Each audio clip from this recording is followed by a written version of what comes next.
Teachings of Sri Ramakrishna.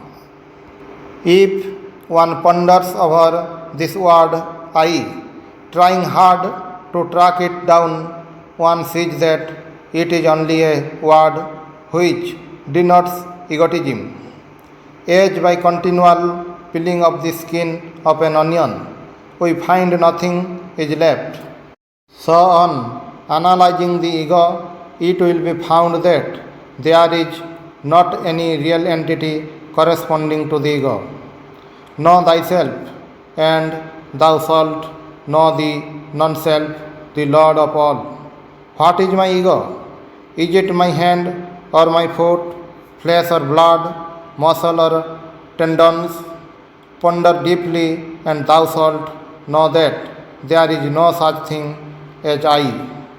An analysis of the ego convinces that the ultimate substance is God alone. When egoism vanishes, divinity manifests itself.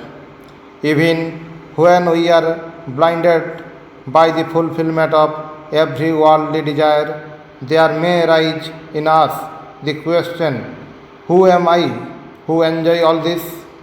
This may be the moment in which begins a revelation of the secret. The dyspeptic knows only too well that some things are bad for him, yet such is the force of association that seeing them is enough to make his mouth water. So, even if one tries hard to suppress the idea of I-ness and mindness, yet in the field of action, the unripe ego shows itself. How few are they who can attain samadhi and rid themselves of this aham, this self. It seldom goes. Reason as you will, discriminate without ceasing, still this aham comes back to you again and again. Today cut down the people tree, but tomorrow you will see it has sprouted forth again. As a vessel that has held garlic paste retains the odor even after it is washed, so also lingers egoism, even in the nature that has been purified by knowledge. Mukti can be attained only by him who has forgotten self. One scarcely says to whom it is thou, until one is cut to the very quick. Even when we have lost all, thou-ness may or may not come to us to take the place of I-ness. When the struggle is at last over and samadhi attained, then indeed the ego vanishes with all its train. But it is difficult to attain samadhi. This ego of ours is so persistent. For this reason alone, one has to be born again and again. So long as you say, I know or I do not know, you look upon yourself as a person. My Divine Mother says, it is only when I have effaced all aham, that is I-ness, in you, that the undifferentiated, my personal aspect, may be realized in samadhi.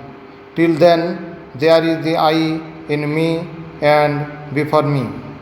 So long as one has not seen the divine vision, so long as one has not touched the philosopher's stone, so long must there remain the illusion, I am the doer.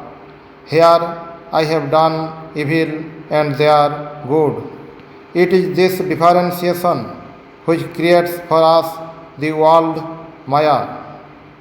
By doing right, one may take refuge in Vidya Maya, that is, the Maya having the preponderance of Sattva, and by Vidya Maya one may reach him. He alone crosses the ocean of this Maya, who realizes God face to face. He is truly free, even in this life, who knows that God does all and he does nothing. Question. Do you have, sir, the slightest idea of the ego when you are merged in samadhi? Yes. Usually a little ego remains.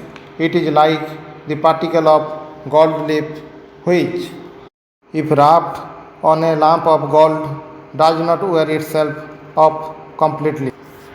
All outward consciousness disappears, but the Lord keeps a little ego to let me enjoy Him.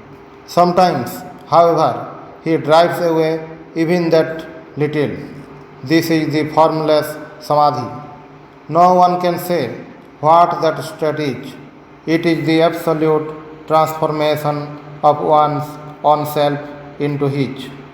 The image made of salt plunged into the ocean to measure its depth, but no sooner did it touch the water than it was dissolved.